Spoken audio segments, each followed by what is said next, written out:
उसके 4थे अध्याय में हम देखते हैं इस समय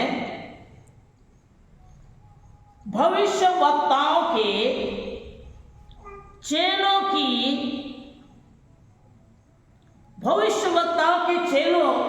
की स्त्री में से एक चिल्लाते हुए दौड़ते हुए एलीशा के पास आकर दुहाई देने लग गई और उसने कहा, तेरे जो चेला थे वो खत्म हो गए, मर गए, जो मेरे पति वो खत्म हो गए और उन्होंने कुछ कर्ज ले रखा था। कर्जदार द्वार के आगे आकर खड़े हैं और कह रहे हैं, मेरे जो 2 पुत्र हैं उन्हें अपने दास बनाने के लिए ले जाने के लिए वादा है। और मेरे पति जब जिंदा थे उस समय उसने कुछ कर्ज ले रखा था और वह बार बार पैसा के लिए आ रहे हैं, परेशान कर रहे हैं और मेरे दोनों बच्चों को अपने साथ अपने दास बनाने के लिए ले जाना चाहते हैं। मेरे दोनों बच्चे हैं जिनके सहारा मैं हूँ। आज मैं बहुत दुखी में हूँ, बहुत निराश में हूँ। कहकर वह स्त्री, वो विधवा स्त्री एलीशा के पास अपने दुख को व्यक्त कर रही थी और उसने कहा कि बहुत मैं निराश में हूँ, बहुत चिंता में हूँ। कहकर जब वह दुहाई देकर एलीशा से कहने लग गई, एलीशा ने कहा, मैं तेरे लिए क्या करूँ? फिर एलीशा ने फिर कहा कि तेरे पास घर में क्या है? उसी समय उस विधवा स्त्री ने कहा, मेरे तेरे दासी के पास 1 हंडी तेल के अलावा और कुछ भी नहीं है। उसने कहा, एलीशा ने कहा, जा पड़ोसी से तू बर्तन मांग ला और कम नहीं लाना, जितना तू ला सकती है उतना तू लाना। और उस बर्तन जैसे लेके आए उस तेल कोठरी को बंद कर लेना और अपने बेटों सहित कोठरी को बंद कर लेना और तेल को उन तमाम बर्तनों में डालना।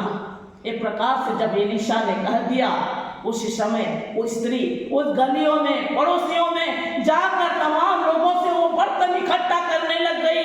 और जैसे वो बर्तन उसके बाल बच्चों सहित तमाम लोगों ने बहुत सारी बर्तनों को लेकर आया और अपने घर में वो तेल, दरवाजा को बंद करके वो तेल को जब डालना शुरू की, मेरे प्रिय उस समय वो परमेश्वर ने अपनी आशीष के झरोखे को खोल दिया।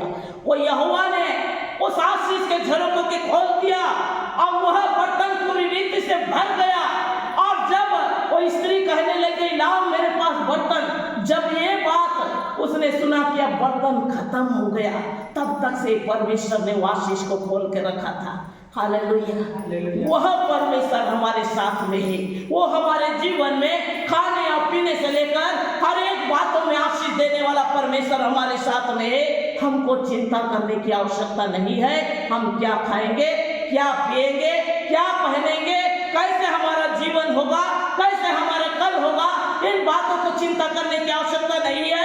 हम सुबह जब उठकर हम प्रार्थना करेंगे, परमेश्वर हमारी हर एक आवश्यकताओं को पूरा करेगा। हालेलुया। जब वो स्त्री ने उन बर्तनों में तेल को भरते गई, पूरी रीति से तेल का धार चालू हो गया और पूरा गंजी, पूरा बर्तन जितना उसने मांग कर लाई थी वो सब भर गया। वो आशीष से जैसे पूरा भर गया, जैसे बर्तन खत्म हो गया, बर्तन नहीं है। इस बात को जैसे उसने सुना, तेल के धार को परमेश्वर ने बंद किया और वो स्त्री एलीशा के पास दौड़ी और कहने लग गई, प्रभु आपने जैसे कहा था कि बर्तनों में तेल को डाल और पूरी रीति से भर जाएगा, वैसे ही हुआ, तेल पूरी रीति से भर गया। स्त्री से एलीशा ने कहा, तू वो तेल को बेच दे और साहूकार का ऋण तू दे दे और जो बच जाए उससे अपने परिवार, अपने बच्चों सहित अपना जीवन निर्वाह कर। Hallelujah, hallelujah. इसलिए मेरे प्रियो, वो परमेश्वर, वो विधवा के घर में आशीष के झरोखे को खोलने वाला परमेश्वर आज आपके और मेरे घर को भी आशीष के दरवाजा को खोलेगा। Hallelujah, hallelujah. इसलिए हमको ये बात की चिंता नहीं करनी है कि हम क्या खाएंगे, क्या पिएंगे, क्या पहनेंगे। इसलिए परमेश्वर का वचन में लिखा है, धर्मी को यहोवा भूखे रहने नहीं देता। Hallelujah, hallelujah. धर्मी को यहोवा भूखे रहने नहीं देता, उसकी हर एक आवश्यकताओं को पूरा करेगा, उसकी हर एक चिंताओं को पूरा करेगा। इसलिए उसकी हर एक चिंता और निराशा को दूर करेगा, उसकी हर एक आवश्यकताओं को पूरा करेगा। इसलिए भजन संहिता 34 अध्याय 10 पद में लिखा है, यहोवा के खोजी को किसी भली वस्तु की घटी नहीं होगी। हालेलुया। यहोवा के खोजों को एक दिन जवान सिंह भूखा और प्यासा रहेगा मेरे प्रियो, उसको भी शिकार नहीं मिलेगा। एक दिन वो भी भूखा और प्यासा रहेगा, लेकिन परमेश्वर के जो भय मानने वाले, परमेश्वर के जो आज्ञा मानने वाले, परमेश्वर के रास्ता में चलने वाले, उसके जीवन में कभी भय और दुख उसके जीवन में नहीं आएगा। हालेलुया। इसलिए परमेश्वर का वचन में लिखा है, यहोवा के खोजी को किसी भली वस्तु की घटी नहीं होगी। हालेलुया। किसी भी भली वस्तु की उत्तम पदार्थ से तृप्त करने वाला यहोवा हमारे संग में है। इसलिए मेरे प्रियो, हमको चिंता इस बात की नहीं करना है कि हम क्या खाएंगे, क्या पिएंगे, कैसे हमारा जीवन होगा, कैसे हमारे परिवार में काम होगा, कब मेरे बच्चे का अच्छे रीति से एजुकेशन के लिए चिंता नहीं करना है, उसकी नौकरी के लिए चिंता नहीं करना है, घर बनाने के लिए चिंता नहीं करना है, कोई भी बातों के लिए कर्ज है तो उसके लिए चिंता नहीं करना है, बल्कि परमेश्वर से मांगना है। क्योंकि परमेश्वर ने कहा है, मांगो तो तुमको दिया जाएगा, ढूंढो तो तुम पाओगे, खटखटाओ तुम्हारे लिए खोला जाएगा। इसलिए मेरे प्रियो, जब हम परमेश्वर के रास्ता में चलते हैं, परमेश्वर हमारी हर एक आवश्यकताओं को पूरा करते हैं, हर एक निराशा को दूर करते हैं।